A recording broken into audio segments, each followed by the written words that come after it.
Welcome back, everyone. Welcome back to the grand finals. Los grand finales here of the SC2's Safe House number 2 playoffs. Here we go. It's been an intense broadcast already here, covering non-stop SS7s, but now we are done with the best of 7s. We are here instead with a best of 9. Oh boy. Let's go. Bye, let's go. This morning, in the right hand corner of Incorporeal, we have the blue Protoss player with the Canadian Protoss representing Basilisk. It is a Trigger. And spawning in the top left hand corner, we have the American Protoss player. We have the red Protoss. It is Astrea. Welcome one more, bienvenidos. So here we go. Here we have our top 2 players of the tournament, the top 2 players of the Americas region. They're facing off once again in the finals, but this time in a best of 9, and we'll see how they compare. We'll see how they face off. In my opinion, here Trigger is going to be coming in as the favorite player, as the most recent representative of the Americas region, and of course as the more active player. But there are other things to consider, of course. Trigger, he's going to be playing with Ping. Trigger is playing from Korea. He's also playing deep late into the night as well, so that's going to be a factor here. At the same time, PvP can also be very intense, as we do see Trigger Nexus first. No shot. Straight up Nexus first at a Trigger. That is wild, by the way. And Astrea goes 2 gate. So 2 gate open out of Astrea. Trigger goes Nexus first. Now, I'm hoping that Astrea does probe scouts. If he doesn't probe scout, if he did pro scout, he could react. He could scout this, react with a 1 base all in and kill Trigger. 100%. So we'll see if he does. Mining games are coming into play because I believe Astrea, he's actually poised to stop in the center. Is he gonna proxy? Is he gonna blind proxy 1 base? Let's see. No, he's rallied. Okay, never mind. He's rallied in. Okay, so he's gonna be rallied in. He's rallied in towards the main, and he will confirm the timing of the Nexus. But is it too late to react to the Robo? Opening up double adept. Yep, probe does scout. Probe sees the Nexus is almost done already. Hyper greed at a Trigger, and Astrea, we got to respond to this. Show us the pylon. There it is. Pylon's on the way. 1 base all in. So Astrea, he reacts with a 1 base all in. This is the correct thing to do. Astrea, he has to punish this build of Trigger. He needs to punish because this is illegal. Going Nexus first is illegal, papi. You cannot get away with this. Ay. So we're expecting a Robo. Otherwise, we can throw down 2 more gates. There it is. Robo's on the way. So it should be Robo into Immortal production. Now, of course, Trigger, he's aware he's going to be in danger. He has to be. So he's opening up Double Stalker. Double Stalker, Pylon into shield batteries, into defensive Robo. I wouldn't be opposed to a blind Robo at a Trigger, despite not scouting any all in, despite having limited vision. Trigger does shoot first. Get some volleys off.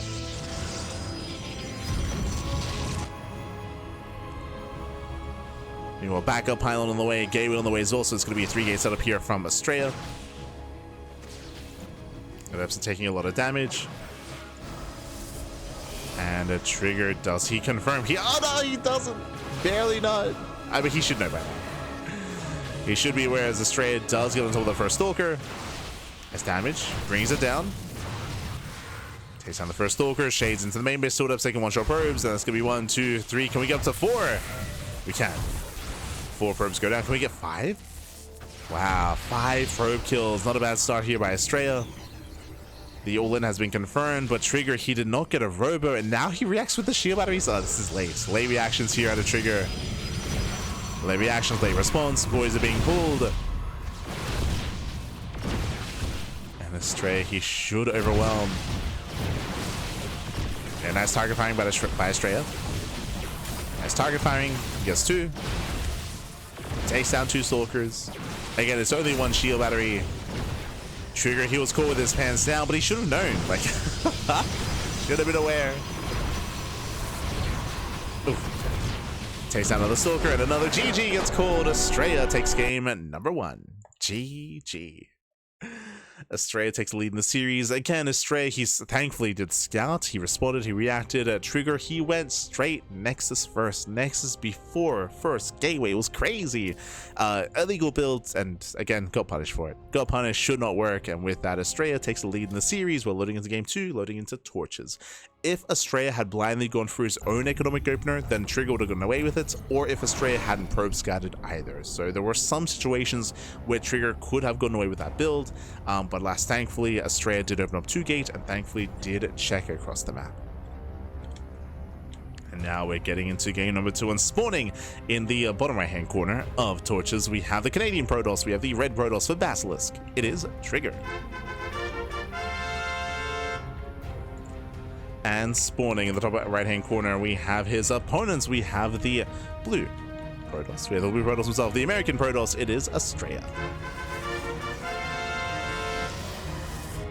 And welcome to Torches. Torches is one of the unique maps out there that does have a ramp coming into the natural. Because of this ramp, you can set up for a gate expand or gate cyber into Stargate into a faster expansion. It is more viable to go for these more greedy openers, these greedy, more tech-heavy openers even as well.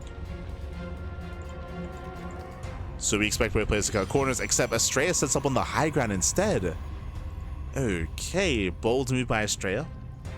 It is standard to set up on the low ground, so Astrea, he's going for his own gate, sorry, 2 gate opener. So 2 gate opener out of Astrea.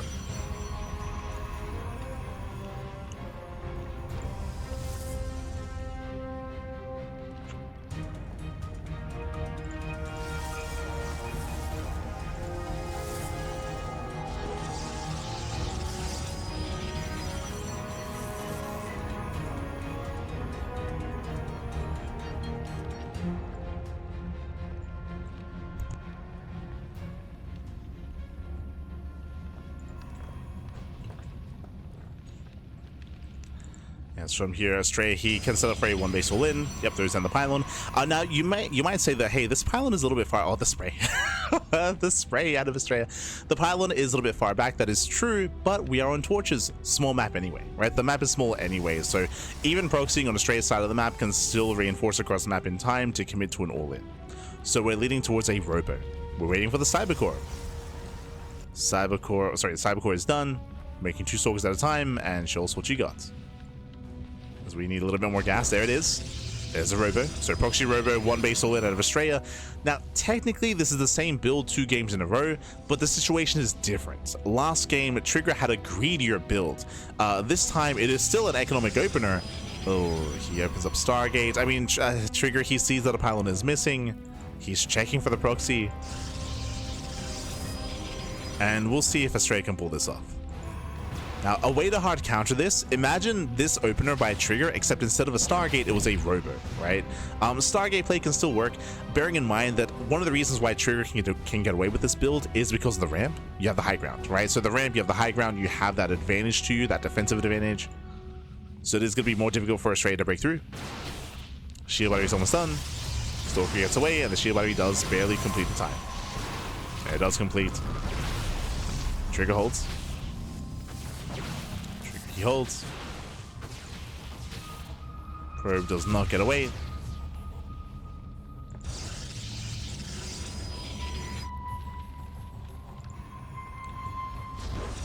And Trigger, he checks, no expansion, he knows. Yeah, he now knows it's a 1 base all in.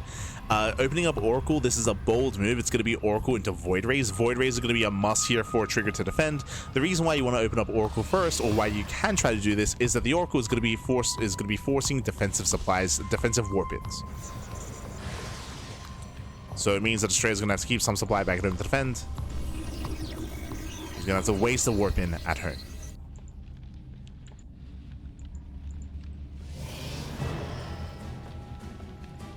So here comes that Void Ray. Oracle gets into the main. Shields are triggered. Astrea, he might just have too much. The boys are being pulled. The Void Ray is still in production. The Immortal does take some hull damage at the same time the Oracle's popping up. Probes are going down.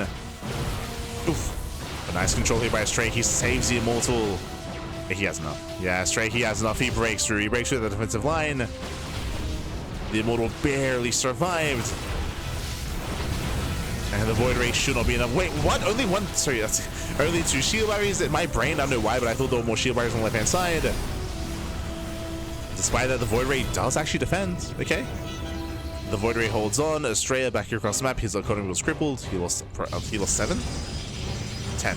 Wow, 10 probes went down. And Trigger, he's holding. He's holding on. He's got his Void Ray. He has the high ground. Does have that high ground. I say that the Void Ray takes a lot of hits, barely gets away. We need more shield batteries. He needs more, Pat. Second Void Ray still in production. Shield batteries are just now finishing up. Whew, just in time. Meanwhile, there's Prismatic Alignment. Does align, takes down the Immortal, takes down the Stalkers, and Trigger he holds. Wow, he does hold on. He cleans this up. GG gets called, and Trigger ties up the series 1-1. Whew, GG. GG well played again. It was a bold move for Trigger to move out across map with the Oracle, to go Oracle first. In the end, it was worth it. He crippled the economy, got 10 probe kills, and he barely defended with that first Void Ray. It was very close, very clutch. Astrea, he was in the base, he was in the natural, he was getting on top of the production, but he barely did not have enough to break that Void Ray, and in the end, Trigger, he barely held. But again, a reason for that is the map itself. We spoke about it, but these greedier builds are more viable on torches because of the ramp, and the ramp was also a big factor in that defense. GG. GG well played. And with that, we're now getting into our next game. Getting into game number 3, and spawning in the top left-hand corner of Pylon, we have the blue Protoss player, we have the American Protoss being forced into the ace match. It is Astrea. And spawning in the bottom right-hand corner, we have the Canadian Protoss for Basilisk. It is Trigger. Here we go. Whew. Here we go, as we're settling into game number 3. Welcome to Pylon. Here on Pylon, no ramp. There's no ramp coming into the natural, and likewise, short rush distance by ground. Aggression is favored on Pylon, so we expect to see some safe openers for the first time this series. We expect to see 2-gate versus 2-gate. That is the expectation, at least, for Pylon.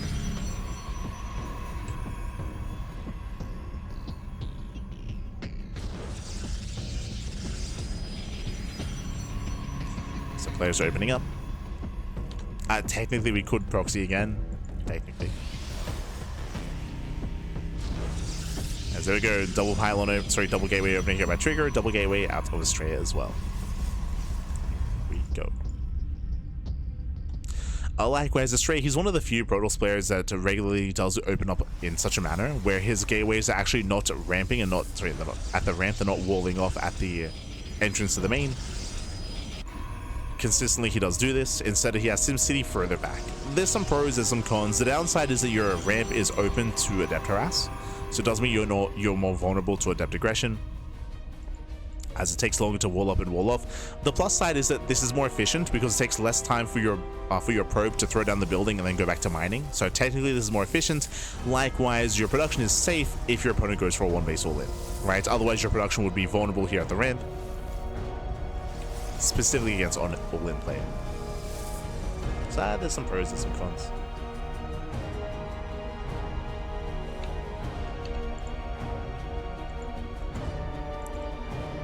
In general, it is safer to go for the wall off at the ramp.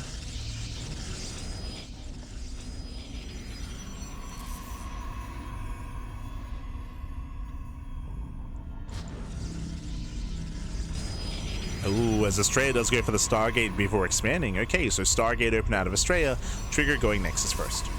I say it's 2-gate into Nexus. So faster economy or greater economy here for Trigger, meanwhile a greater tech for Astrea. Basically, the onus is going to be on Astrea to get some damage done with said Stargate with the Oracle. So pressure's on Astrea.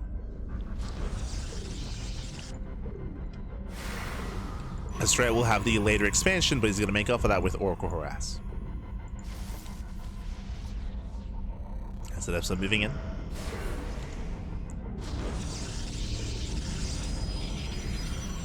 So far, nice wall off. As you mentioned, again, thanks to the SimCity, of course, it is easier to wall up and to wall off against Adepts.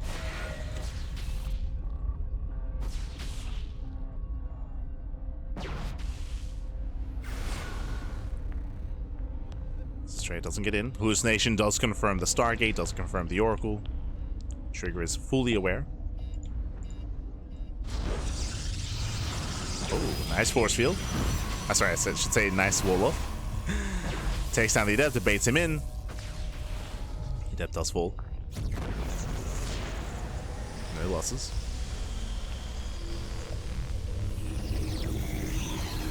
Trigger cleans up the adepts.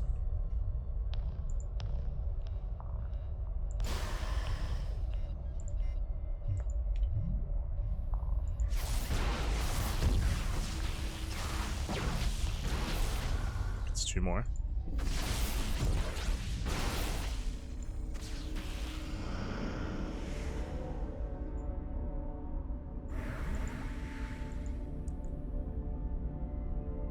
So far, Trigger is keeping up.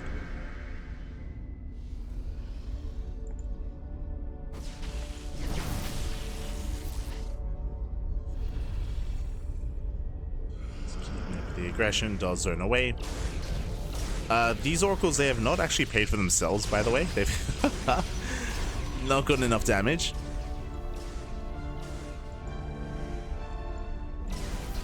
Spoke too soon, gets into the main. Gets 2 probe kills, gets something. 3 probe kills in total.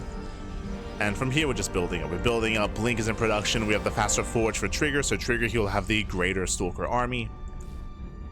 Likewise, we spoke about it, but these oracles, they didn't pay for themselves, and Trigger, he still has a worker lead. So Trigger, he's ahead economically, he's ahead tech-wise. Trigger, he does have the slight edge coming into the mid-game here in PvP against Astrea. Now, what does Astrea have? Astrea, he does have an earlier blink timing. He's got 3 gateways. He might even throw down another gate as well. And then, never mind, gets a 3rd. So we're getting into the mid-game, 3rd base for Astrea, 3rd base for Trigger as well. Not too far behind. As both players are expanding.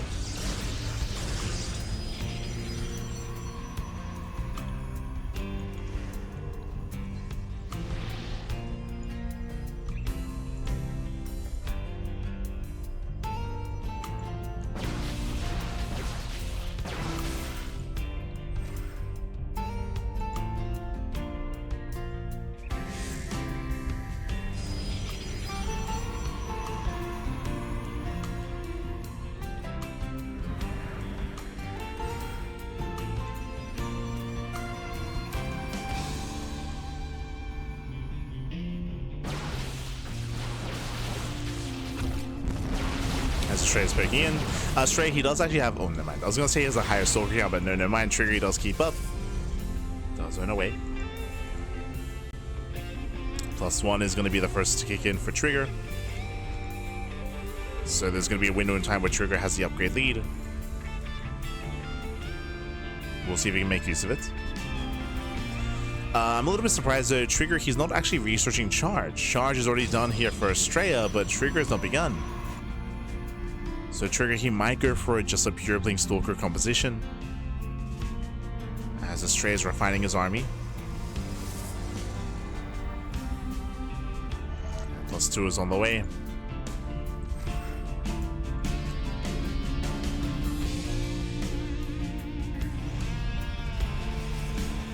Trigger is committing. We should be seeing extra gateways soon. That was meant to be hallucinated Phoenix. It's fine. Yeah, check saturation. He even scares Astrea. Let's go. Terrifying. Oh! Nice stasis. Stasis goes off. There's the gateway explosion. Immortal as well. Now, as we get into a longer game, I do favor Astrea's composition if he's able to get into Charge or Archon. Otherwise, Trigger is skipping all of that tech and he's trying to rush into Disruptors. Bold move. Bold move out of Trigger. So rushing Disruptor. Technically, Trigger, he can have a bigger power spike with Disruptors, but I believe Astrea should be able to hit his stride first. We'll see.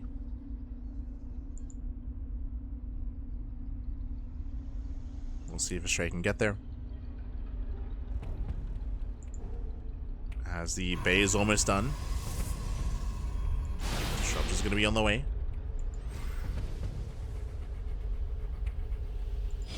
So this is quite greedy tech-wise for Trigger, but Astrea, he never got into his Archon production.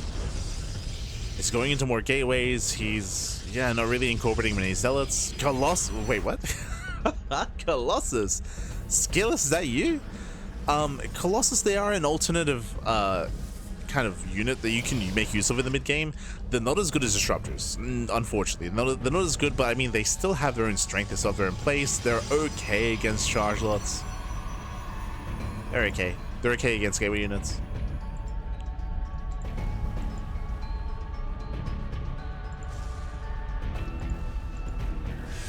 Basically, Colossus, they fall off when your opponent gets disruptors. But if Astrea never really attacks in that direction, then the Colossus, they can still have their way with Astrea's army. Here we go, about to be revealed.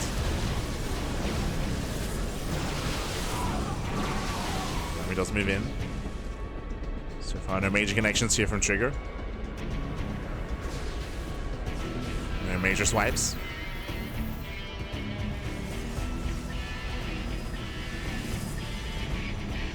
More Colossus on the way.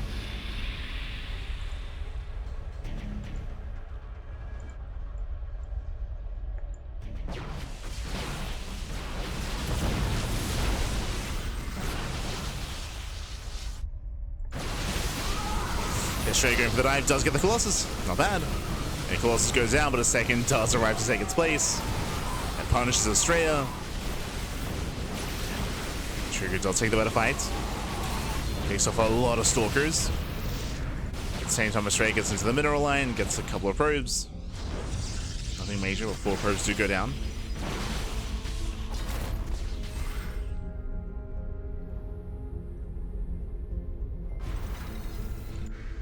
Astrea's forced back, and behind this going for his own bay. And again, this should be disruptors for Astrea. I'm a little bit concerned that Trigger is being left behind here. To make use of this army soon.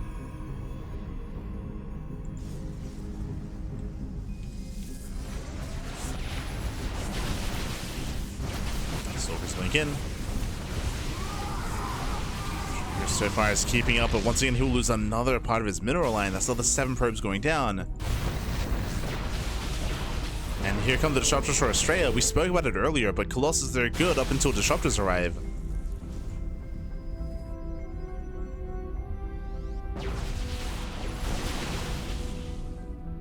Send it.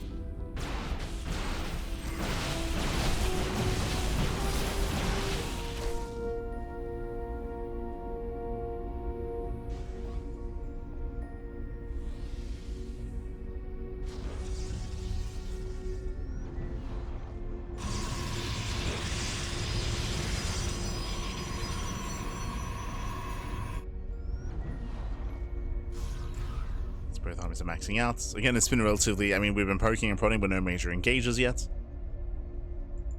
No big committed fights. But Astrea, he has his disruptors. And we'll see how well he connects. GT blinks in. He does go for the blink. The first Nova is a little bit premature. Does catch 1 stalker. As Astrea does pull away. Once again, mainly zones. Mainly zones back. Trigger, he's holding his own. He punishes. Yeah, he gets 1. Gets 1 disruptor. Astrea, he needs more. Leaves up a lot of his army. His second disruptor goes down. Oh. Ooh, that's a little bit too soon. There he goes off. Nova's disruptors have a lot of potential, but it all comes down to the unit control. All comes down to those Novas. We cannot waste them. Nova goes up. Decent zoning. It does graze the army. Let's graze. Shots have to pull back. Another Nova has arrived. Another 2. Ooh, nice blink. Yeah, nice blink by Astrea. Sorry, by Trigger. Gets 1. Gets 1 disruptor. Another Nova goes off. Brutal connection. Astrea does take the fight. Zones away Trigger. We're building up even more disruptions. That's what we're looking for. We're looking for those juicy connections. That's what Astrea needs.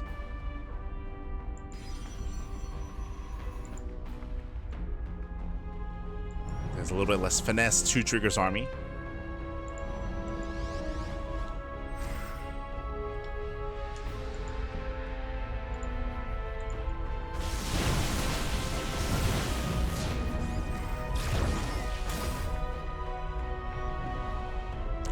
the main units away.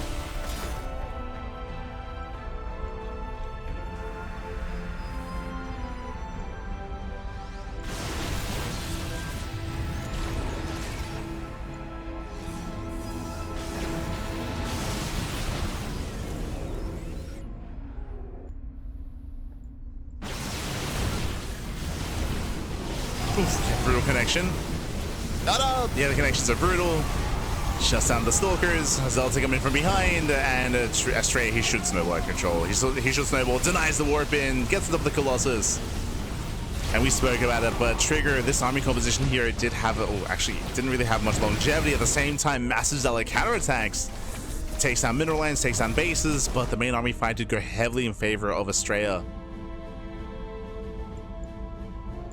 Astrea, he reset the main army of Trigger. Finding another Colossus. Blinks in, does one shot.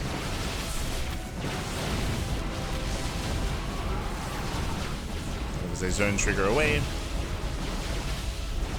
So 2 Novas left. Down to 1. 1 Nova remaining. Astrea, he has to get out of here. He has to pull away. He's overstaying his welcome. Yeah, please not one of those disruptors. But he still has too much. Yeah, he still has too much anyway.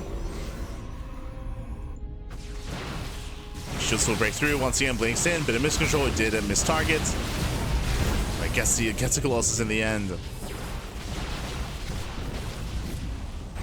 Oof. And blinks in. Does give chase once again. A bit of miss target firing. Astrea, calm down. But he has enough. He has enough. Again, he just outscales Trigger. Trigger was stuck on Colossus. Never really hit that timing. Oh.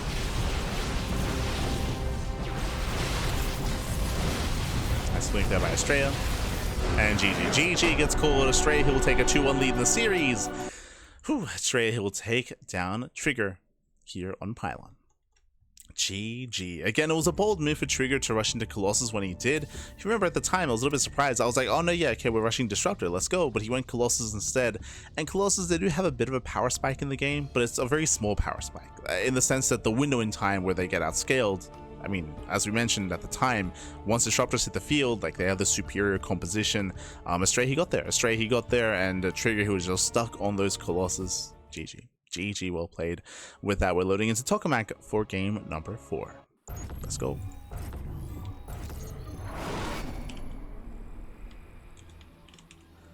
Let's go. Spawning in the top right-hand corner of Tokamak, we have the red Protoss player. We have the red Protoss representing Basilisk. Down in the series, it is a Trigger.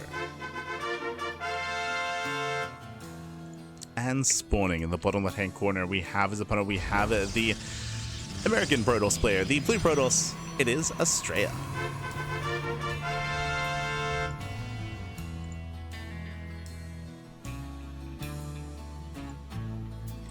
Go. As Astrea does take a lead in the series, but again, it's a best of 9. Oh, plenty of games ahead of us. Plenty more to come. First to 5 wins, man. Let's go. Let's go. Ah.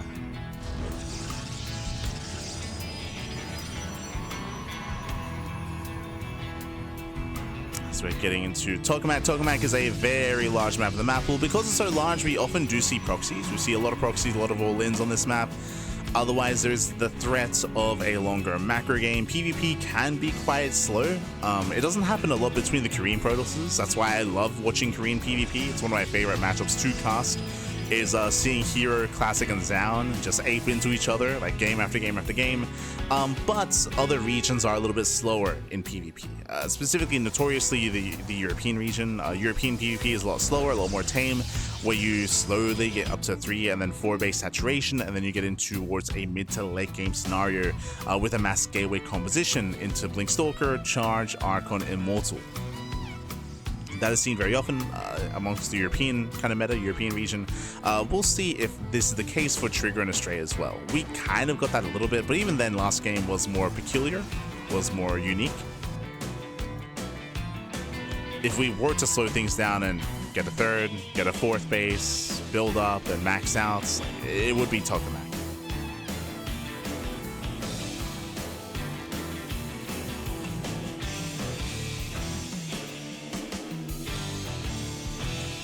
So now it is going to be a Stargate opener out of Astrea. So Stargate before expanded, just like last game. Meanwhile, Trigger opening up back at home, no proxy.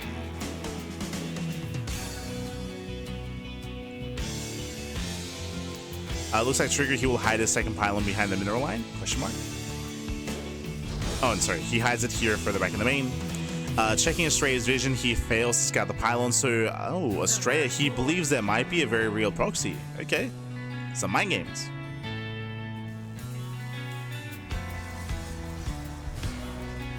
A little bit of mind games coming into play. It is going to be Phoenix first out of Astrea.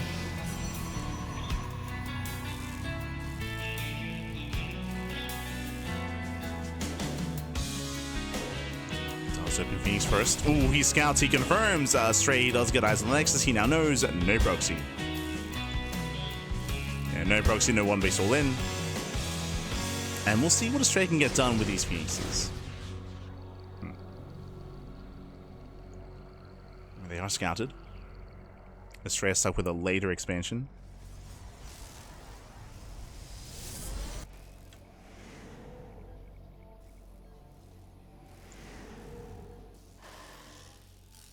So late Nexus here out of Astrea. Trigger meanwhile building up.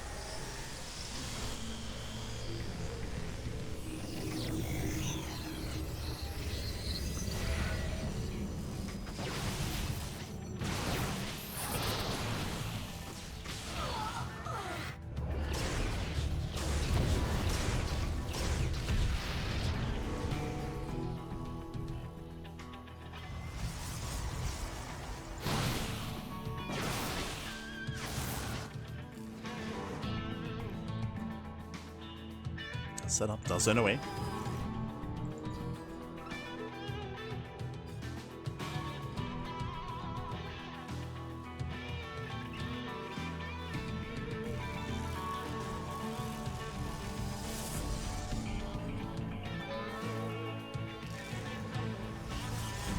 And we are just slowing things down here. Now, when it comes to Astrea's opener, going into all these Phoenixes, it can be a little bit hit and miss here.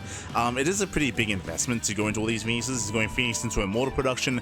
As a result, Astrea shouldn't really have much map control. Yes, he's being active with these Phoenixes, that is true, and he can thread mineral lines, but he doesn't really have the flexibility of Masping Stalker. So no Twilight Council, no Blink out of Astrea. That's why he needs those Immortals to make up for that.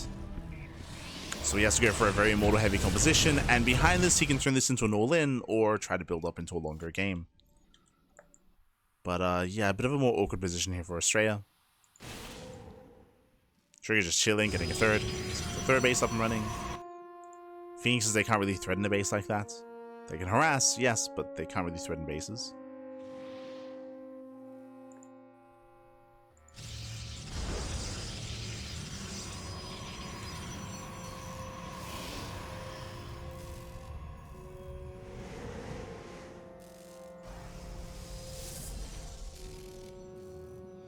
We have our third gateway on the way. Forger +1. Trigger fixated on Masping Stalker. And Astrea from here can go into Glaives. Now, if we see Glaives out of this Twilight Council, then this would be indicative of a Glaive Adept Immortal all-in. Otherwise, we could go into Charge from here.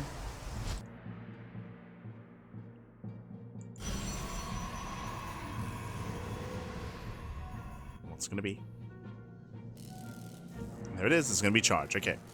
So Charge tells us that Astrea should be expanding. He most likely, he goes for a Gateway Explosion, okay. I'm used to seeing 2-base all-ins with Adepts, so that's why I'm feeling that Astrea should be expanding here. Probe moves in position, and we'll get Nexus. Now the reason why Astrea needs to go into Charge is because he's skipping Blink. He's skipping Blink entirely, and now he's going to Charge into Archon production with Immortals. Meanwhile, Trigger is still committing to Masping Stalker. No other tech.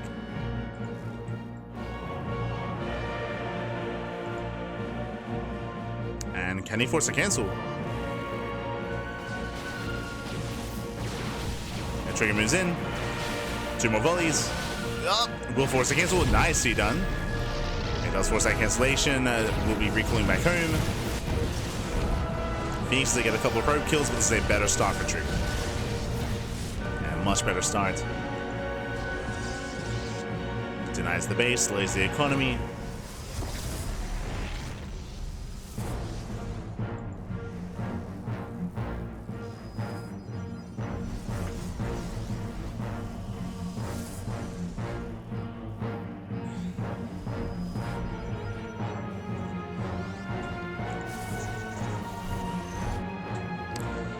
There's a recall back home. Trigger, we'll see if we can do it again. This time he has mass force field, so we can lock down the immortals. Oh. Charge will be done in time. Trigger, he wants his force fields. He wants his immortals. Zones. Yeah, he just zones away. Just walls off. From here, he can just chip away at the base. And the Nexus will go down. There's another wall. Another wall. Phoenixes that are being thrown away. Yeah, big overextension from Astrea, who will throw away all 4 Phoenixes for what? And likewise, does blink over, takes down the Immortal. And overall, better trades for Trigger. At least Astrea cleans up all the sentries.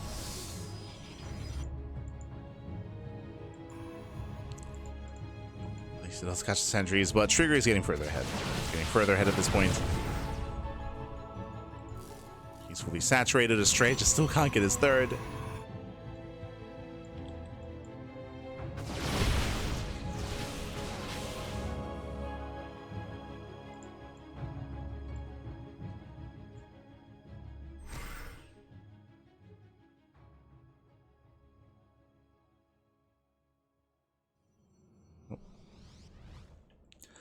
Trigger's looking for another way in. Another way.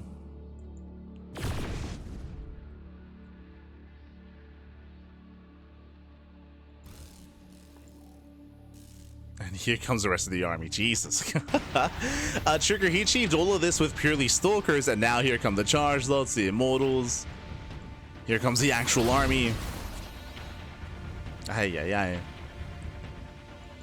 And Astrea should not be able to stop this. He should not be able to stop this main army of Trigger. It's just a little bit too much. Astrea is throwing down a wall of shield batteries. I mean, the Archons will help. The Archons, they do quite well against Mass Zealot. But it's more than just Zealot, it's a problem.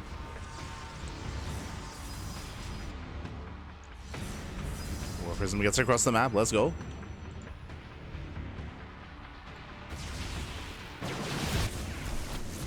Yeah, the cannon's buying time. Ooh, recall's back home. Uh-oh. That's a big reaction here. Trigger recalls back. He will clean this up. At the same time, Trigger pulls back with his main army, but they'll take it into the base. Take it into the natural. Probes are going down. Nice damage here by Trigger. Despite the recall, he will deal a lot of damage, and he cripples Astrea. I mean, Astrea, he was already crippled, even more so now. Brutal damage. Trigger's moving in.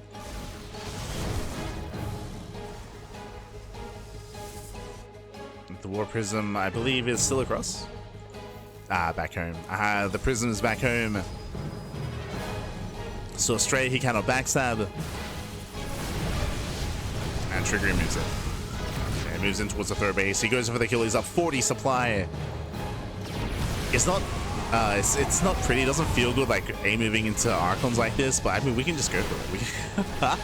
Trigger, I believe. I believe.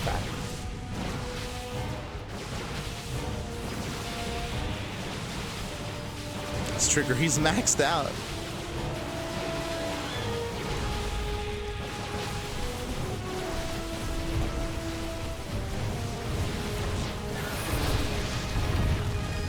He's maxed, takes down the rocks. There are no force fields, at least not for Astrea. And they'll take it in once again. They get into the middle line once again. Just pulling Astrea apart. We'll bring in more cells behind this, reinforcing. Prism is exposed. Prism does go down. Yeah, Trigger has to pull back, but at the same time he breaks the third. So he breaks the natural base, now going for the third. At least trying to. Astrea is all in. It's all or nothing for Astrea.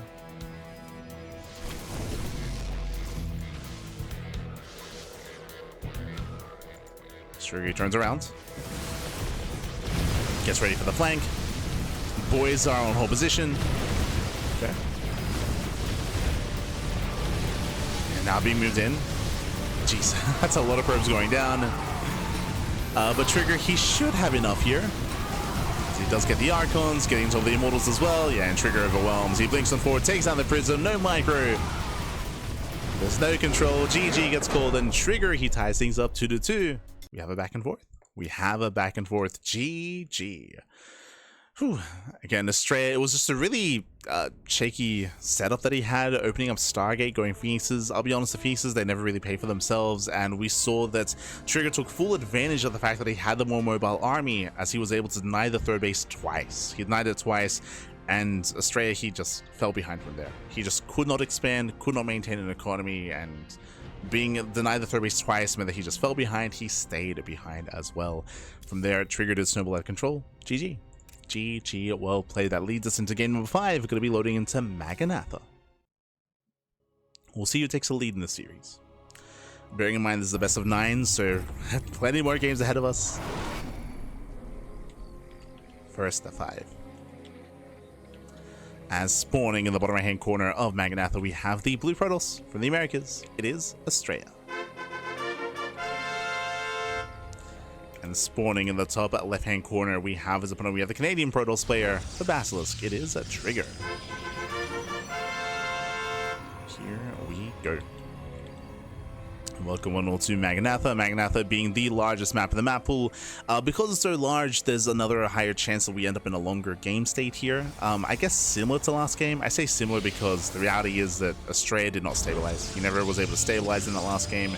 It was an uphill battle from almost the beginning for Astrea. We'll see if he can settle into Maganatha instead. Into a third, into a fourth base.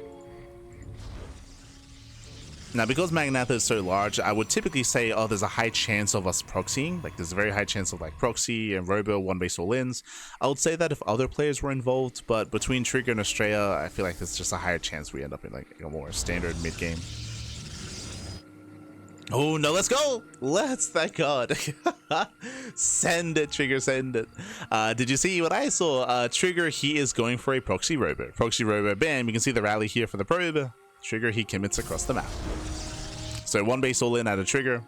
Again, this is a little more common on this map, which is why we brought it up earlier.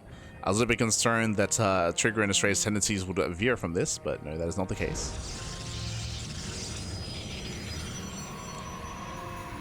So Trigger is going for the one base all in, and Astrea back at home is going for a Gate Cyber Expand. Wow. This is bold. This is a very bold build from Astrea. He should be dead. He should just be dead here. Now, we can see Astrea scouting for proxies. He does scout the linear third, then triangular third, then outside the third base. Oh, he realized. Oh, he does re-rally. Never mind. He will scout the proxy. So Astrea, he'll at least know what's coming his way. Now, the problem with Astrea here is that, sure, he scouts, he sees what's coming. Astrea went for a very greedy build. He went for a single gate opener into Cybercore, into Nexus, which means there's a delayed second gateway and, of course, delayed tech as well. So this is a very greedy build out of Astrea, and this should be countered by Trigger's one base all in. Now, Astrea at least scouts what's coming his way, and Astrea is going to have to try to defend his low ground, but like, technically it shouldn't work. Like, there's a lot working against Astrea here. It's going to be a difficult hold for the blue Protoss.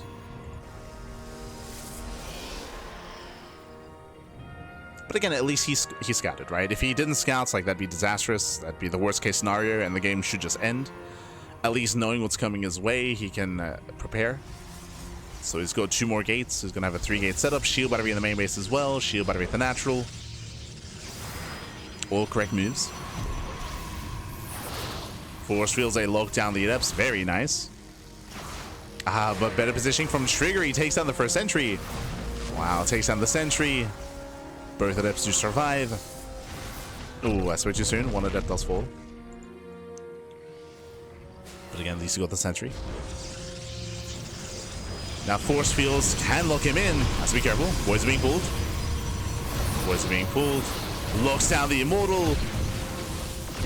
And Trigger, can he save the Immortal? Can he save? No, he cannot. Yeah, he cannot. Very nice force fields. First Immortal goes down. Now, that might just be game, by the way. That should not have happened. For one Immortal to go down this early on, that is a massive loss for Trigger. As Trigger, he pushed before the Prism. He made that choice. Even though he saw the sentry count. So that was a big win for Astrea.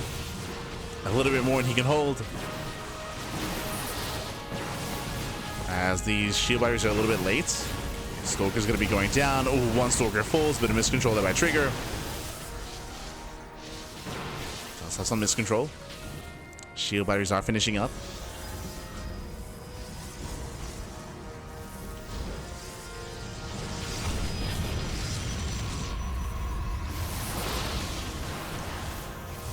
Trigger is trying to find a way in. Once again, nice force field, zoning back the army. This time the Immortal should not go down. There's no excuses this time. Ooh. Nice Warp Prism Micro. But alas, he will lose one Stalker. And two Stalkers go down. Prism is exposed. Oh no, Prism goes down. No Warp in either. And no shot. Astrea, he's holding. Wow, Astrea, he shuts down. He kills the second Immortal and the Warp Prism. And Astrea, he gets away with his build. Remember, he has a natural, he has a better economy, and he will maintain a better economy. And now, what does Trigger have left? He has nothing. He has vanilla Stalkers. Vanilla Stalkers. The Immortal just now began. It's being chronoed. No shot. Yeah, again, some just big missteps out of Trigger during this all in.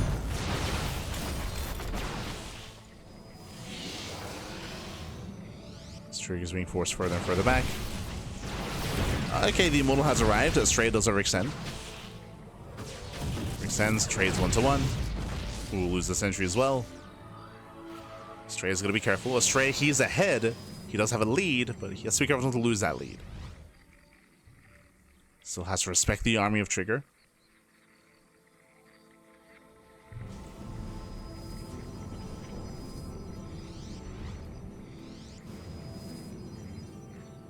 Still has to respect it.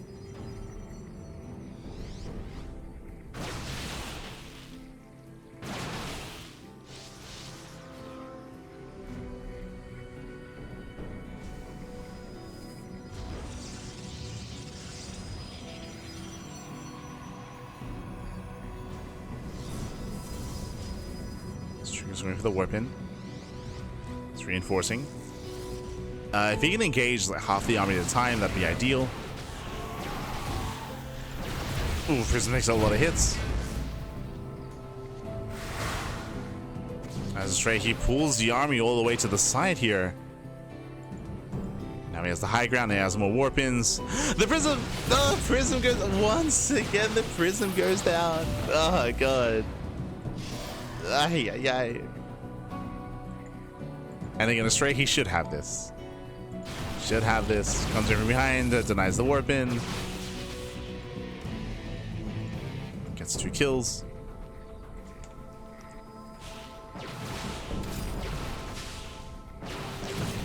Both players microing their hearts out. Army comes in from behind. Catches another. That's a third Prism going down. Third Warp Prism falls. Depowers the Robo. And now Astrea should be racing back home. There's the recall. Boys are being pulled. Nice force field on the ramp. A nice force field, but the Stalkers are still within range. They're within range of the Immortal. The Immortal will go down, and that's all the firepower here for Trigger. Astrea bleeds out a lot of pros, but hey, it's still a comparable worker count to Trigger. And that's it. That's the army. Is the army being cleaned up? Let him shades in.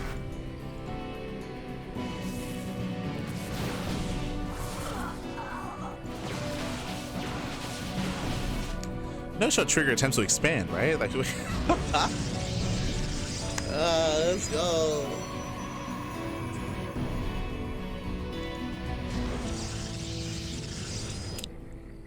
Trigger, he will attempt to expand. Trigger at quite a deficit. The probe count is pretty close, that is true, but Astrea has more efficient mining. still has a higher probe count. Now we're taking up towards Blink. Twilight Council's on the way. And Astrea does not have to force the issue here. He does not have to push into the natural. There's no need.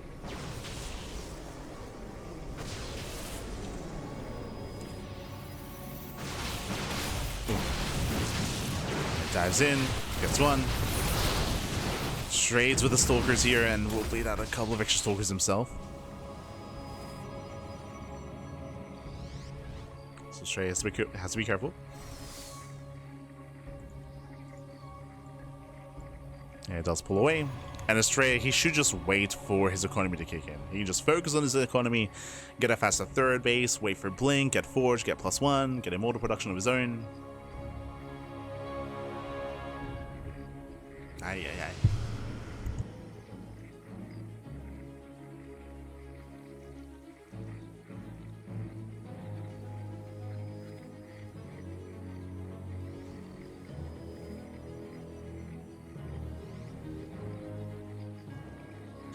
Now, there are ways for Trigger to recover in this game, and in the series. Like, there are ways with DTs, for example, or with Adept Harass. If Astrea gets caught out of position, if he has an exposed mineral line, that there are ways to recover. But for the most part, there's a lot of onus, there's a lot of pressure on Trigger to make that happen, as he's behind. He's quite far behind, actually. He's behind in economy, behind in bases, behind in tech, behind in army supply. Like that's the problem here about mirror matchups, is that when you fall behind, it is quite difficult just because you have the same tools as your opponent. So more or less, Trigger, he's relying on Astrea to make mistakes.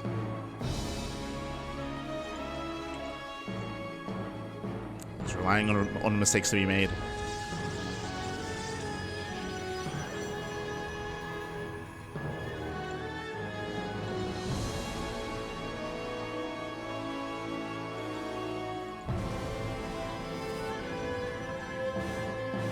Okay, Astrea diving into the main. Only partially.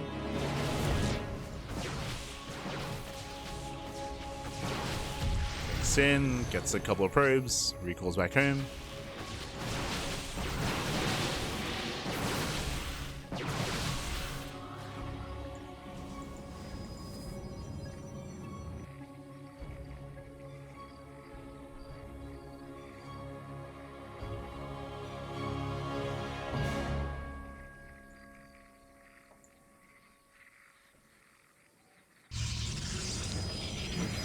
As Trigger's going for a 2-base all-in. Makes sense. So 2-base all-in out of Trigger. We spoke about making mistakes earlier. If Astrea is too greedy, he does fully saturate his third, for example. Like, that's a lot of resources invested into probes. If Astrea is too greedy, then Trigger could take a supply lead. As Trigger, he has a comparable army size. Nice force fields. No blink. No. Yeah, no blink Stalkers. Gets 1, 2, gets 3 Stalkers. 1 Stalker gets saved. As Blink was barely not done in time. Much better engage here for Astrea. Catching at the army. Pulls away. Oof. Catching at the sentries and the Trigger. Yeah, before he could really embrace his 2-base all-in, it's not going to pan out. Boys are being pulled.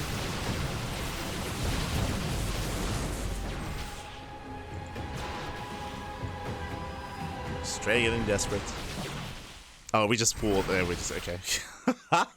Okay, we're pulling back. I was like, do we just pull the boys and fight? I mean, regardless, GG gets called. Astrea, he will take a lead in the series, 3-2. GG. Whew, hi. Winding it back, Astrea went for a very greedy build. He went for a very greedy build here against Trigger, and it should have been punished. Like, I was really enjoying Trigger's position early on. He went for a proxy robo 1-base all-in. Astrea went for a gate cyber expand, very greedy build.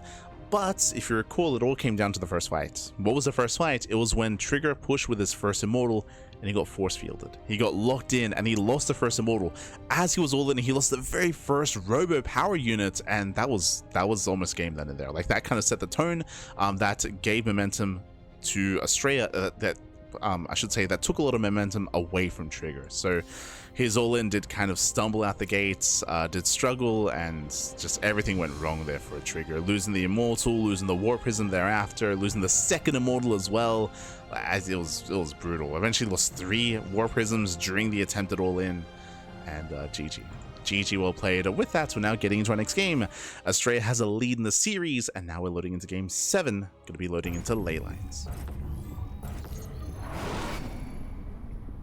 We go.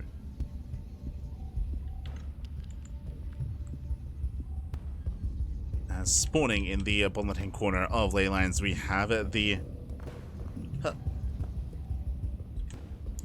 We have the American Protoss player. We have the blue Protoss representing himself, currently teamless. It is Astrea.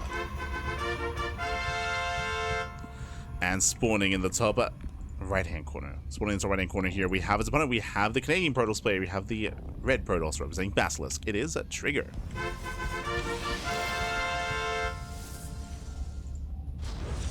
Go. So leading into game 6, I should say.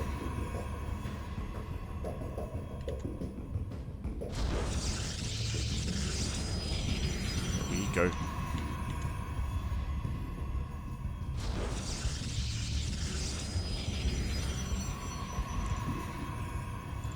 So we are going to be opening up.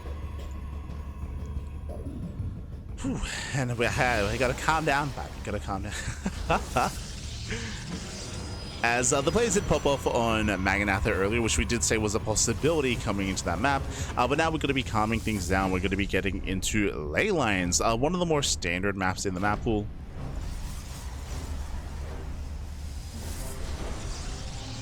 One of the more standard maps instead. Oh, hello, Trigger. Wait, are we both going to? Let's go. As Trigger sets up her proxies with the south side, and Astrea does the same thing. Beautiful, by beautiful. So proxies are being set up. Astrea, his position here is closer, so this is primed for a proxy robo 1 base all in. Trigger's is further away. This could be a Stargate. We'll see. Stargate or robo, what do you have for us? Cybercore's almost done. There's that robo out of Astrea, no surprise there. Robo out of Trigger. So proxy robo versus proxy robo, 1 base all-ins, mirrored builds. How does this turn out? Let's go. Let us go. As again, we are mirroring each other. Do love to see it.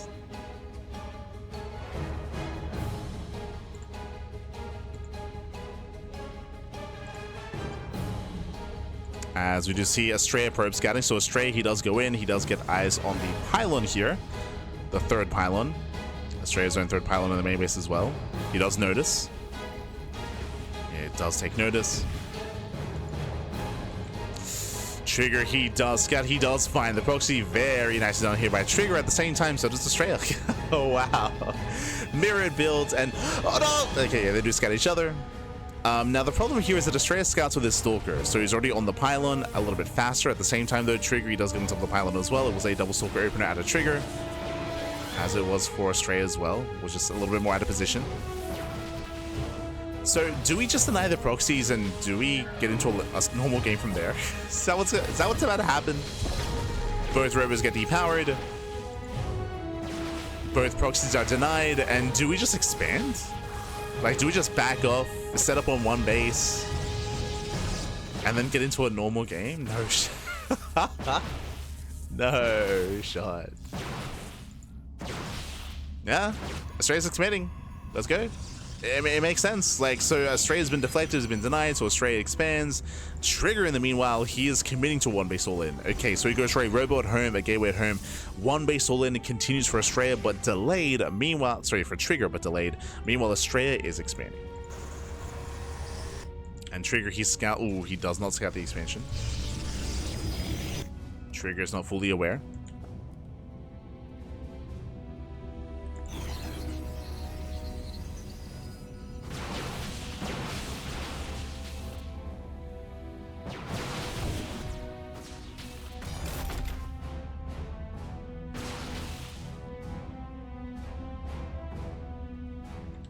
Trigger does give chase.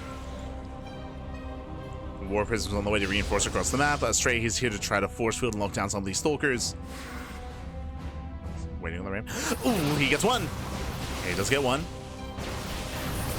One stalker. Oh, he gets two, actually. Very nice moves out of Astrea. Very clean micro. Takes down 2 stalkers. Likewise, adepts. No, they get locked in as well. Oh my god. Astrea, he's all over Trigger. He's all over it. Kills one of the adepts. Trigger losing a lot here early on. Bearing in mind he's 1 base all in, like every unit counts that much more for him.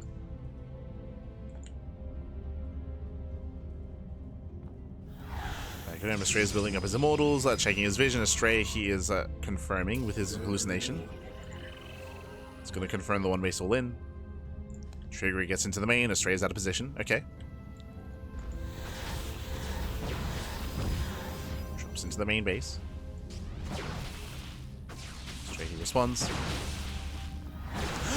Oh my god. Prism does take some hull damage. Yeah, a bit of hull damage on the Prism. Trigger, be careful. Cuidado, papi, cuidado.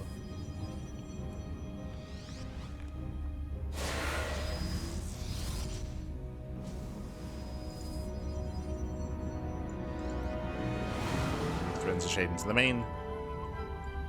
Remember, the longer this goes on, the better it is for Astrea. Astrea, he's up in workers, he's up in economy.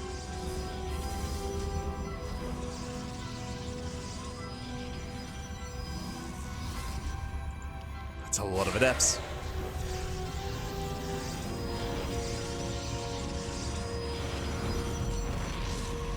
Doesn't make it in. Trigger commits. He tries. The Prism is so very. Oh no, Trigger, you're playing with fire. Oh my god. Calm down, Trigger. The Prism is so low. The Immortal was inside as well. Rotates to the low ground.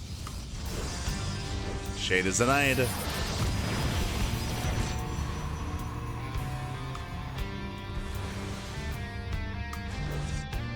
No shot. Trigger expands. Oof. It's a rough decision to be made here by Trigger, but he is expanding. He's setting up for one at least. The probe moves down to the low ground. Trigger, he tries to get it in. Brutal force fields, they zone him away.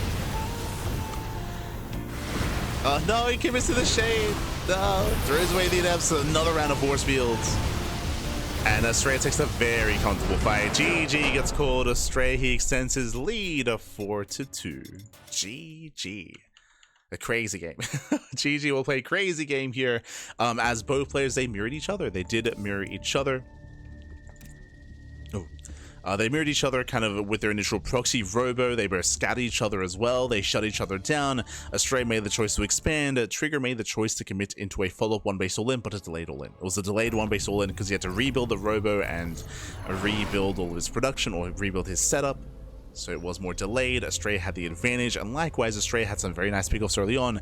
Killed 2 stalkers, killed an adept as well. Astrea just had a bit of a cleaner start getting into that, and now we're getting into our next game. We're loading into Last Fantasy. As spawning in the bottom right hand corner of Last Fantasy, we have the American Protoss player. We have the blue Protoss himself, leading the series quite heavily actually. 1 game away from claiming the series, it is Astrea. And spawning in the bottom left-hand corner, we have his opponent. We have the Canadian Protoss. We have the red Protoss. So Basilisk. It is a Trigger. And welcome one more to Last Fantasy. Last Fantasy is one of the more unorthodox maps in the map pool. It is a 3-player spawn map. You can spawn in bottom left, bottom right, or top side as well. So 3 possible spawn locations. Rush distance by ground is relatively short, and we'll see how our players do adjust here. Does anyone cut corners? Is anyone greedy enough to expand?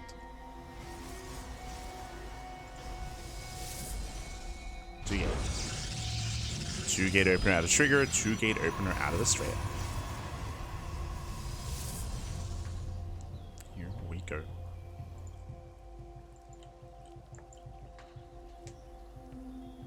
So we have our initial 2 gate openers. We can see Astrea scouting topside, and meanwhile Trigger does scout toward... Oh, he's setting up a proxy. Okay.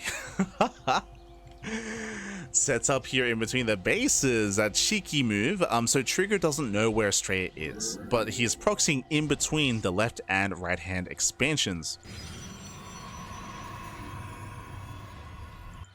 Trigger does set up. Again, bold move. This would not be a bad location for a robo. Goes for the Stargate. So proxy Stargate out of Trigger. That is a little bit less than ideal considering its position. Trigger is going to scout at the top base.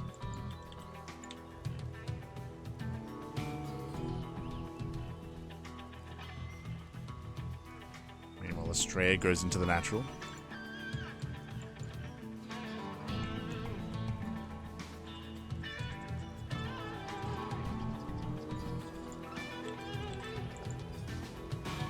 Goes for a Stargate opener himself. Okay.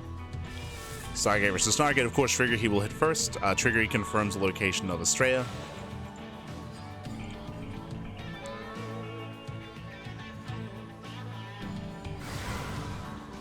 As the Depson moving out. Astrea, he failed to scout the main. So he hasn't counted pylons. He doesn't know if there's a proxy, if there isn't. He doesn't know what's going on.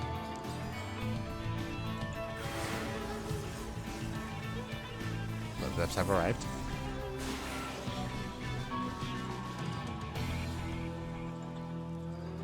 Same thread in the shade.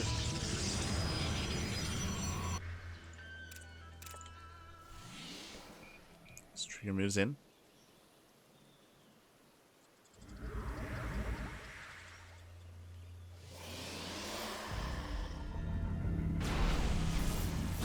Moves into the main, only one sword to defend. 1, 2, 3, 4, 5, 6. Oh, look at this, getting out of hand. Yeah, it's getting out of hand. Critical damage here. 9. Not quite 10. A bit of miscontrol towards the end, but 9 probes go down. Brutal damage. And Astrea is crippled. Straight up, his economy is crippled. Trigger, he has his own defensive Phoenix. Now moving out. Could be zoned away. It's going to be zoned back.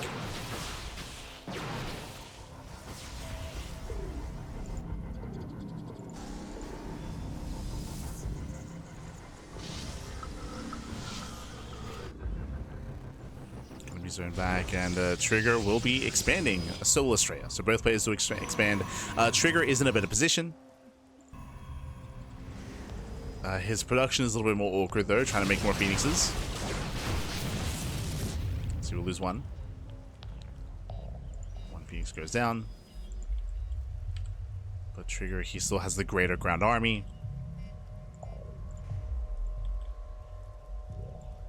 Has to be careful with his movement.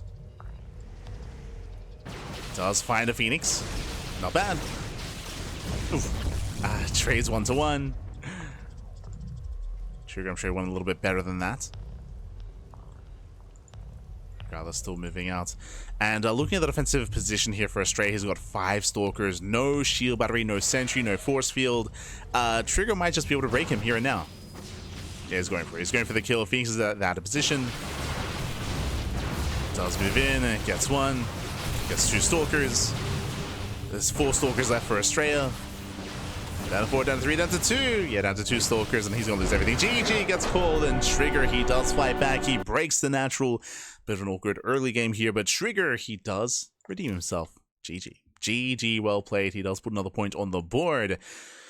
Whew, again, a bit of an awkward start. Astrea going for Stargate Phoenix himself. The Phoenixes that did not pay for themselves are out of position. Likewise, he got caught in the center of the map as well. So Astrea, he bled out too many units. Not just that, of course, but it was a better start for Trigger because of the 9 probe kills. 9 probes at the start of the game is critical damage, and Astrea could not quite recover from there. GG. GG, well played with that. Congratulations. Whew, with that, we're getting into game number 8 here. We're going to be loading into Persephone. Astrea is still 1 game away from claiming it. Trigger needs Unamas 1 more to tie things up and to force the ace match. Let's go.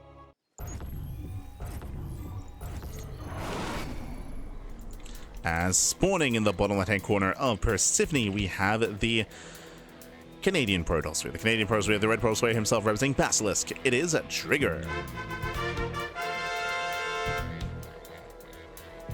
And spawning in the top left-hand corner, we have his opponent. We have the American Protoss player. We have the blue Protoss.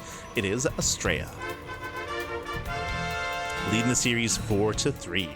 Again, Astrea needs one more game to claim it. These past two games have been very aggressive, very chaotic. Trigger, of course, popping over the proxy Stargate. Both players did go proxy Robo on ley lines. Here, do we proxy again? Or do we calm things down and end up in a standard game? Oh boy.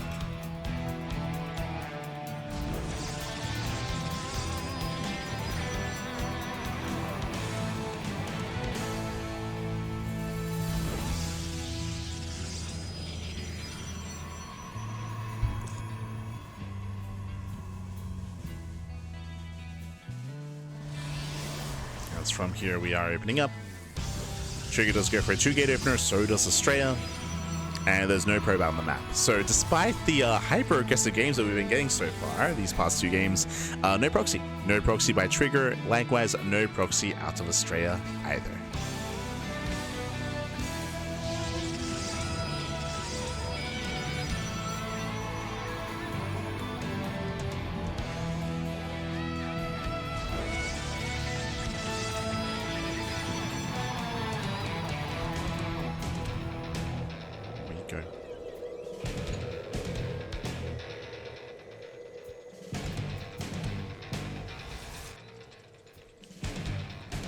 We are building up.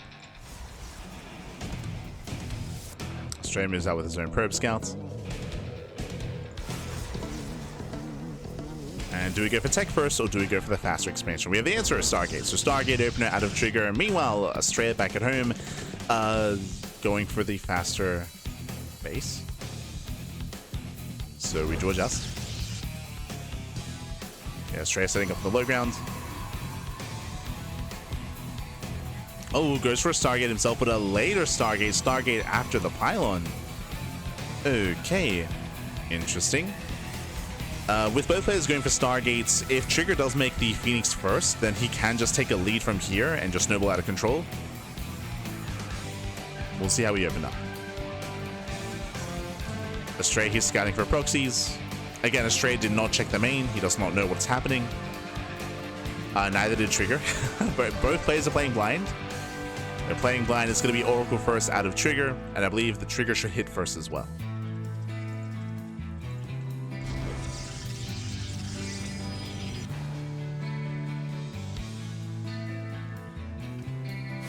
Ooh, Astrea opening up Phoenix. Okay.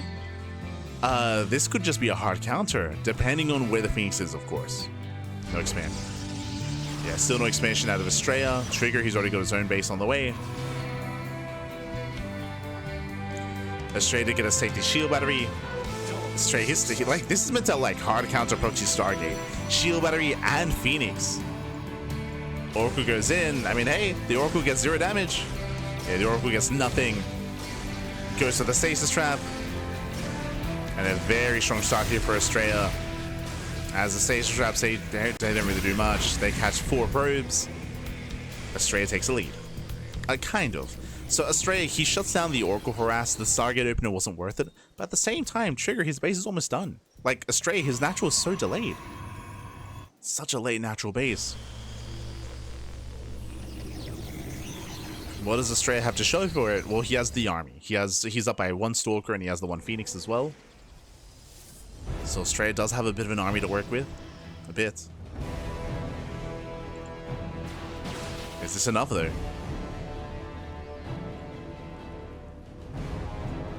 Yeah, not enough to break a shield battery.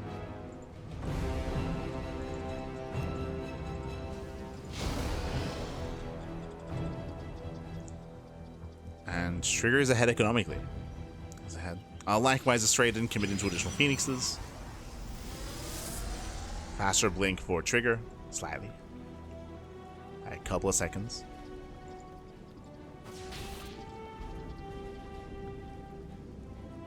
And as the dust settles, even though Astrea did hard counter the Oracle, he falls behind. He committed a little bit too much to defending against the Oracle. With the Stargate, with the Phoenix, with the shield battery, with the extra pylon. It was a bit much. I think if Trigger had invested into a second Oracle, then sure, but it was just the one.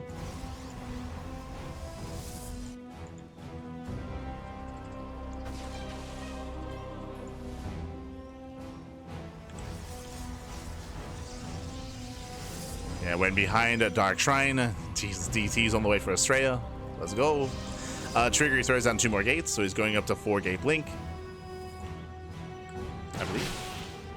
Yeah, 4-gate Blink catches the Phoenix. Yeah, so 3 gateways here in the main, 1 gateway hidden here at the natural. 4-gate Blink Stalker. Astrea, he's setting up his own proxy pylon here to warp in and to reinforce with DTs. And Trigger commits. He commits on 2 bases, and Trigger, he will hit first.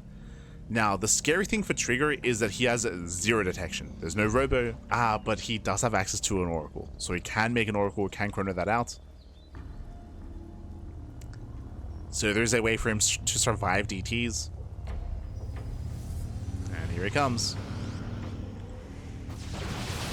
Better concave here for Astrea. But Trigger does have the larger army. He's up by 6 Stalkers.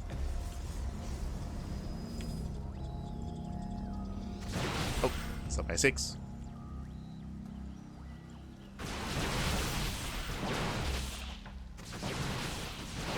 And we'll see if he does notice that there's a fake immortal. Yeah, I think he does.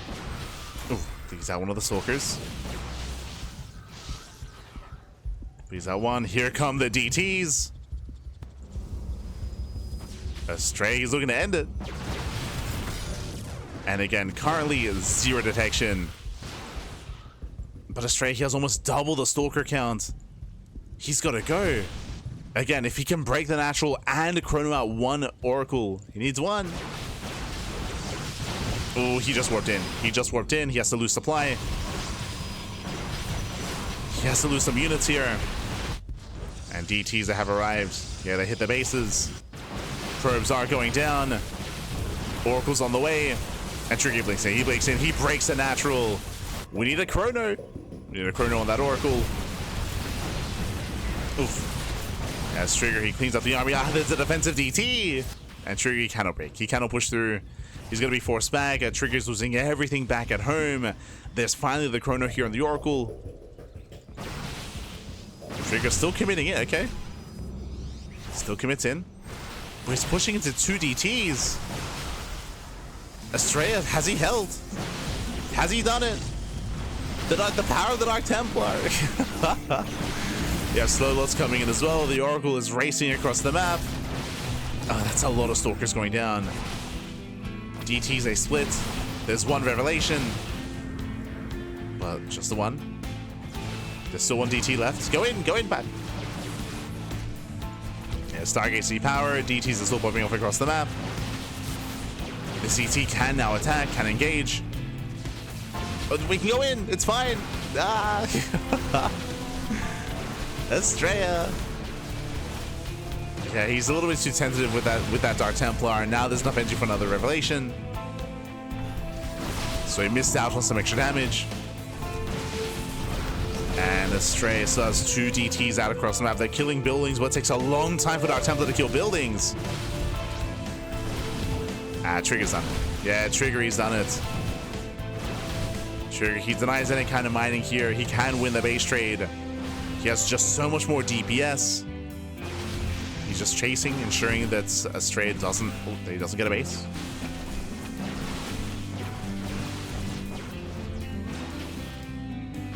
Astrea, the 2 probes. Up. Yeah, it doesn't get away. He does have 1 here bottom right, okay? That was I believe that was the probe that proxied across the map, so Astrea, he has enough here for a Nexus. He has enough.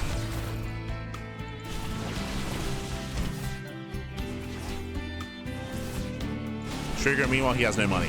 Trigger, he has no money. Now, there's a world. Astrea, his army is 2 Stalkers and 2 DTs. Now, if he can use these 2 Stalkers to snipe the Oracle, then maybe But even then, like, it just comes down to the DPS output, right? It just comes down to just how quickly Trigger will kill all these buildings. Like, again, these DTs, they're putting in as much work as they can, but it takes a long time. Just nibbling away at the Nexus. So Astrea, he could have afforded a Nexus, but instead he's going to be going for just individual buildings all over the place to buy as much time as possible. Oh no! I miscontrolled Astrea. No, yeah, delayed reaction, miscontrol, he'll lose one. GG gets called, and a Trigger. He will tie the series up. We are going to the ace match. GG. Whew. GG, well played. Again, Trigger, he just had so much army to work with. Sure, there were DTs, but there was potential for detection. There was the Oracle, right? If the Oracle didn't pop out, if the Oracle was a non-factor, then different story. But Trigger, he had a way to deal with those Dark Templar, and GG, well played. Whew. We're going to game 9. Going all the way to game 9, all the way to the ace match. Let's go, Bobby, let's go. It all ends here. It all ends on Ultra Love.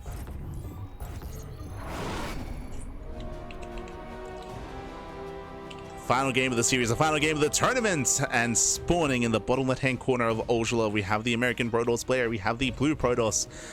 He was up 4-2, by the way. He had a massive lead, but alas, he has lost that lead to the point where he's been brought to the ace match. Can he bring it back? It is Astrea. And spawning in the top right-hand corner, going for the high ground wall-off here at the natural, I should say, going for the natural wall-off. We have the Canadian Protoss of Basilisk. It is a Trigger. Bringing it back from the brink here. Whew. Hi. And again, a shout out to those working behind the scenes on the event itself. Shout out to iScar for being the main admin for the tournament. Shout out to Zombie shout out to Zombie for, of course, taking the initiative to actually host the event itself, for creating the Matcherino page, and for making the event a reality. Without Zombie this event just wouldn't be possible. It just wouldn't be a thing. She did take the initiative to actually create and produce the first and even second edition of this tournament. And shout out to all those that also were a part of this as well, caster-wise, right? We had Chicken Man, we had Steadfast, we had State, the Zergirl as well. So really cool to see all the, and Ravi, how could I forget? Ravi Fear Dragon also a part of the event. So really cool to see everyone coming together over in Vegas, over in the Americas, to organize to host the event. They didn't just cast these games, but they also did some fun challenges. I think they had like a pie to the face for Chicken Man. I think they did like a spicy wing challenge between Chicken Man and Steadfast. No, sorry, they did a spicy like Cheeto challenge. And then I think they also had a spicy wing challenge as well. Yeah, they were just having some fun. Outside of just the game, of course. Drinking, they were playing poker as well. I think they had a bit of like an impromptu like talk show as well, talking about the game, talking about StarCraft. And some other shenanigans. Beautiful.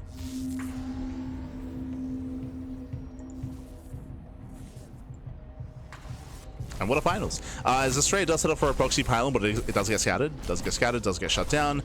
Looks like a fake pylon out of Astrea, as Astrea does not commit to the proxy, and Trigger will get away with a faster Nexus. So again, Trigger, he went for a gate expand into Cybercore, it looks like. So a greedy build here from Trigger, and Astrea should have attempted to punish, but I mean, I say should have. It is harder to punish here on Ultra Love. We spoke about this on Torches earlier, if you recall, where Torches is known for greedier builds because you can shut down all in easier on Torches, so Trigger does have the advantage. Astrea is still on one base. Okay. And he throws one base all in. So one base all in, no proxy. Oh boy, so Astrea is going to commit to the all in. It is difficult to all in and to break a player on Ultra Love. We'll see if he can pull it off. Does take some extra hits to the face. Trigger already taking the better trade. Already taking the better fight. Trigger, he comes in with a rescout with the scouts with the zealots. Looking to confirm, is there an expansion? There is none. He confirms one base all in, so he knows. Now he knows what's going on. Goes up the ramp, he sees the robo.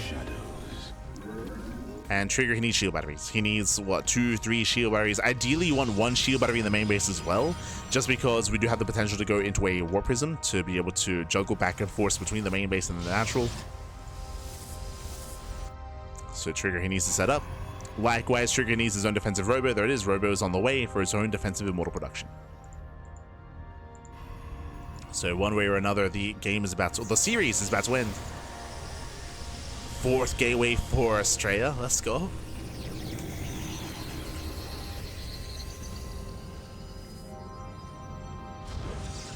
Goes to the 4th gateway.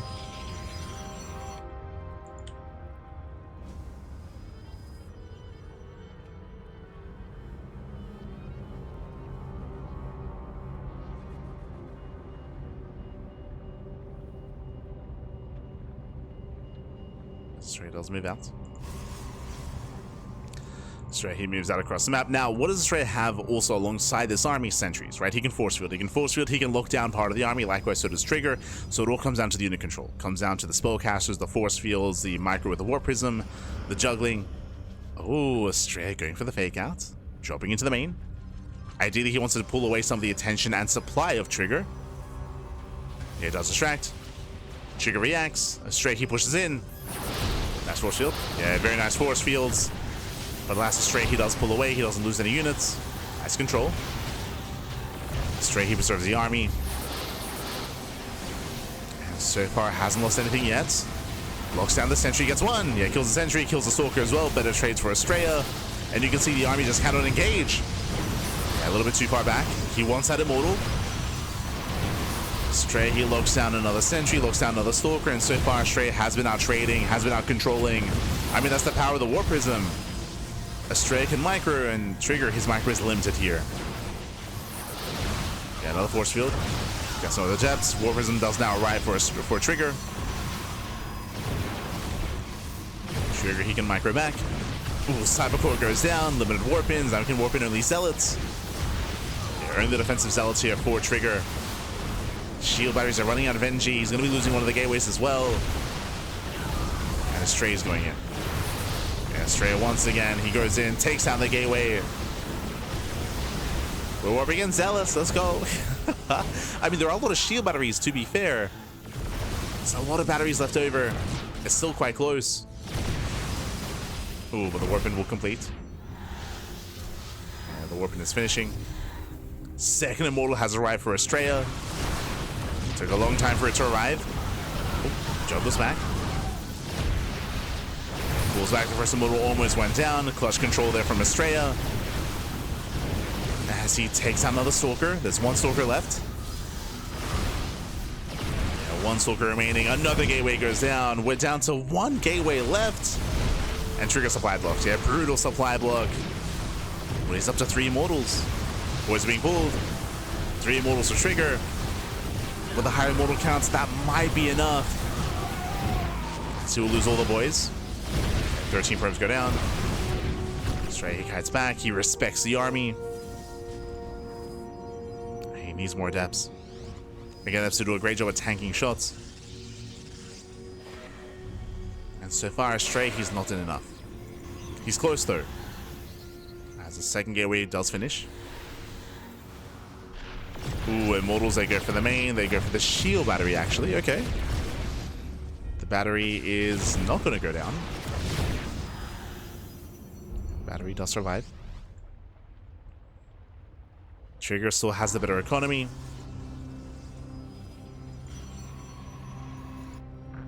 Oh. So Astrea does have a 3rd immortal. No shot. He expands? Okay. Astrea going for the expansion. Bold move. He admits that he cannot kill Astrea. Sorry, the other way around. Astrea admits that he cannot kill Trigger.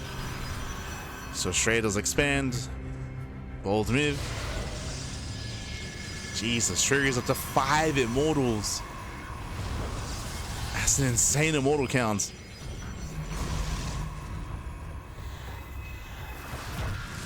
Go double depth into the mineral line, gets 5 probes. Not bad.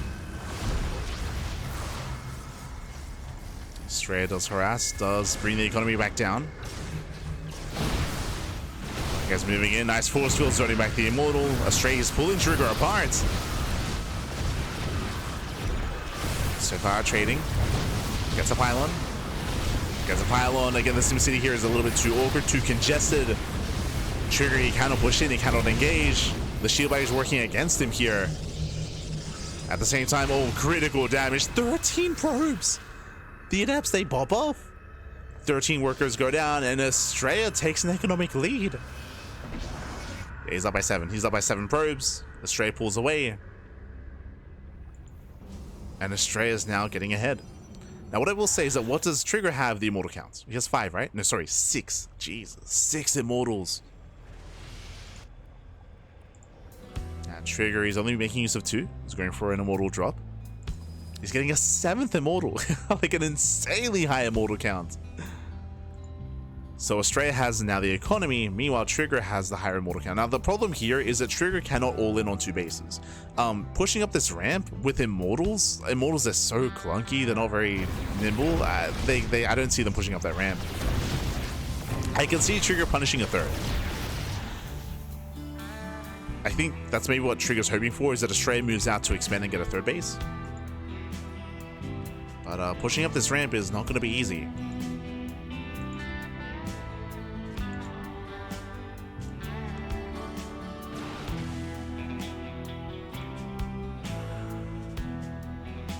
Twilight Council on the way. Trigger is the first to expand, getting his own 3rd base.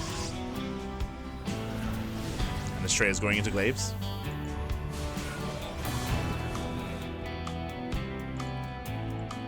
Getting into Glaive Adepts. Astrea spots the Immortals.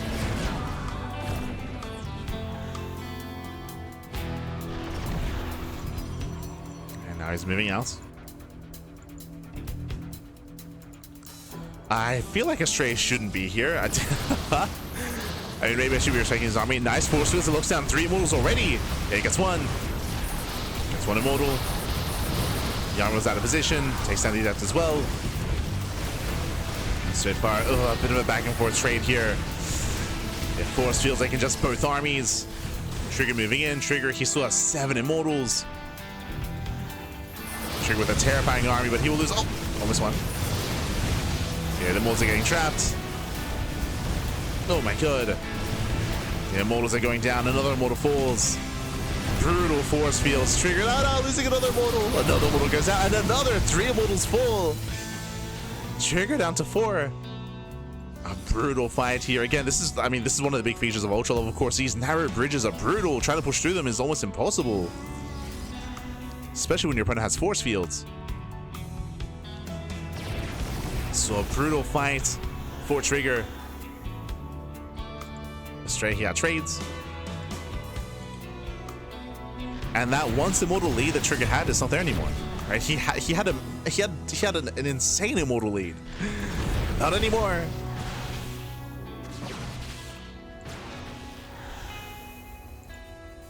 Astrea's moving in. Glaives are done. So we go back home. Astrea, he wants to catch the army, and he will. He gets another immortal. Ay, ay, ay. Again, Astrea is so opportunistic here. Once again, he force fields, he zones away some of the immortals, takes a better fight. His own reinforcing immortals have arrived. And Astrea just outtrades. He just pulls Trigger apart, left and right. Trigger bleeding out far too much here. And hey, it went all the way to the ace match, went all the way to game 9. Crazy finals. Went all the way to game 9, but Astrea has done it. He's done it again, time and time again, just pulling apart the attention of Trigger. We saw that earlier with Adepts in the main. Adepts in the main base, out controlling, catching out all the immortals in the center. Base goes down. Trigger, he's desperate. And there's no way of recovering anymore. Not anymore. Astrea's on a 3-base economy.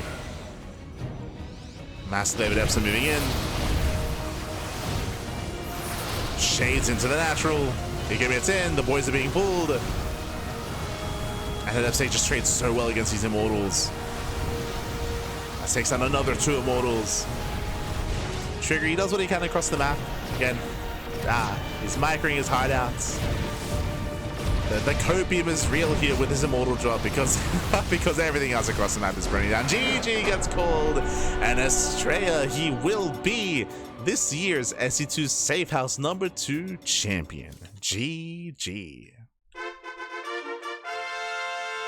GG, well played. A very intense back and forth, went all the way to the ace match, went all the way to game 9. A very intense series here. We saw a lot of proxies, a lot of all-ins. We did see some mid and macro game as well. There was that one game where Trigger went Colossus, which I was very skeptical of.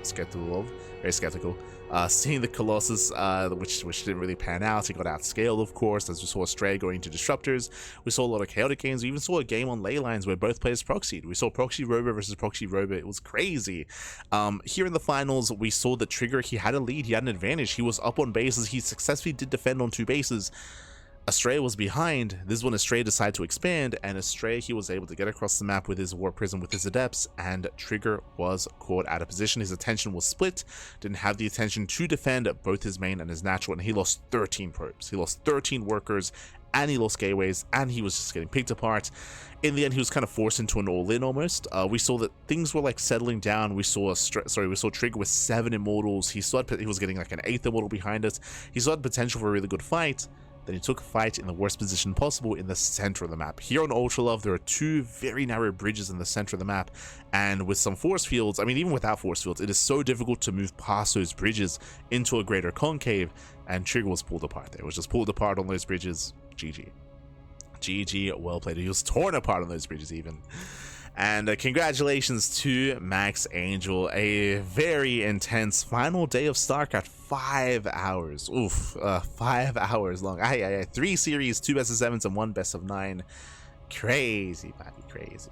And of course, as I mentioned before, a big shout out to those working behind the scenes. A shout out to the casters, the main casters, of course. Shout out to Zombergub, State, Steadfast, Chicken Man, Fear Dragon, and the Zerg Girl, all for covering the event, all for coming together over in Vegas. Zombergub, of course, is the main organizer of the tournament and the main funder as well. It is all funded via Matcherino. It is all supported via Matcherino, bear that in mind.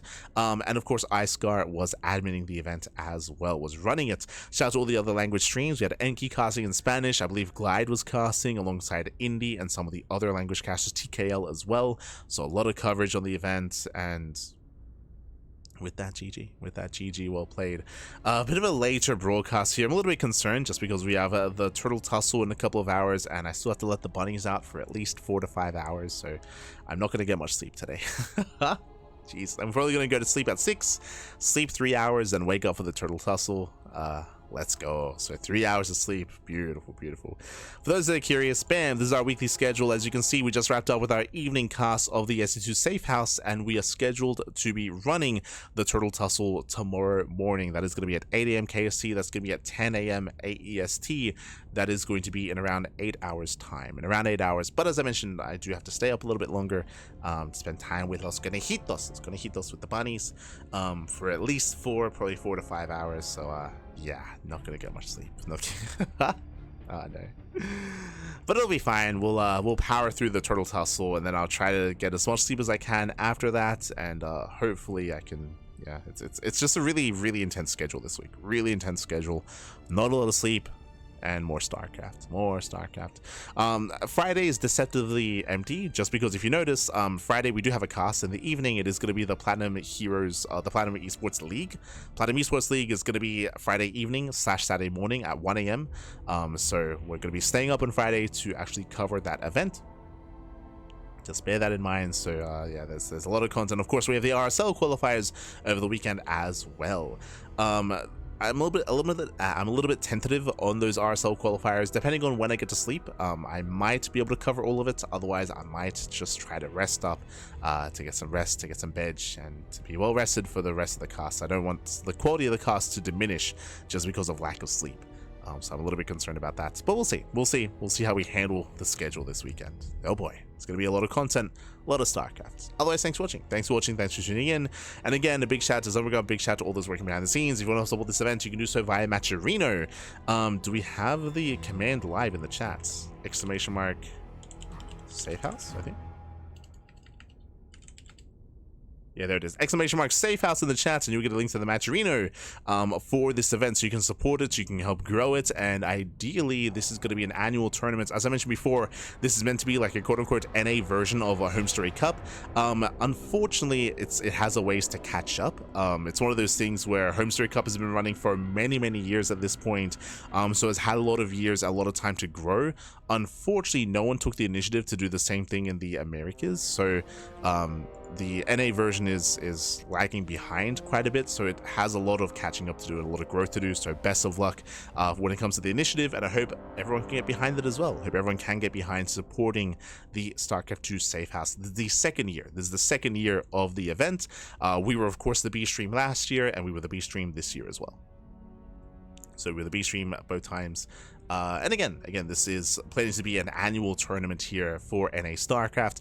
Currently, the games are online and the hosting of the event is offline, as they do all come together in Vegas. And so the hope is eventually for the tournament to grow to the point where players can fly over, where players can be flown, and we can have like an offline venue and an offline kind of tournament as well. But again, it does come down to the support that, of course, they're able to gather, and the growth of the event as well, of course. Growth of the tournament. But otherwise, thanks for watching. Thanks for tuning in, and I guess we'll see you next year for next year's SC2's Safe House, as I'm sure it's going to be on the horizon. Otherwise, we'll see you guys in 8 hours. In 8 hours' time, we're going to be live with the Tenacious Total Tussle. That is our bi-weekly open tournament. So we'll see you then. We'll see you then for that Turtle Tussle. Again, I'm going to go and spend some time with Los Conejitos, with the bunnies, of course. Unfortunately, no bunny cam. If you missed it earlier, the bunny cam is no longer with us. The camera was destroyed. When I say destroyed, the camera, it was yesterday during the stream, the camera did fall into their water bowl. I say fell, I don't know how it fell in. It's decently far away, but it made its way into the water bowl, so the camera is no longer working, unfortunately. Very smudged. It's kind of why I didn't cast Pickasso Cup this morning.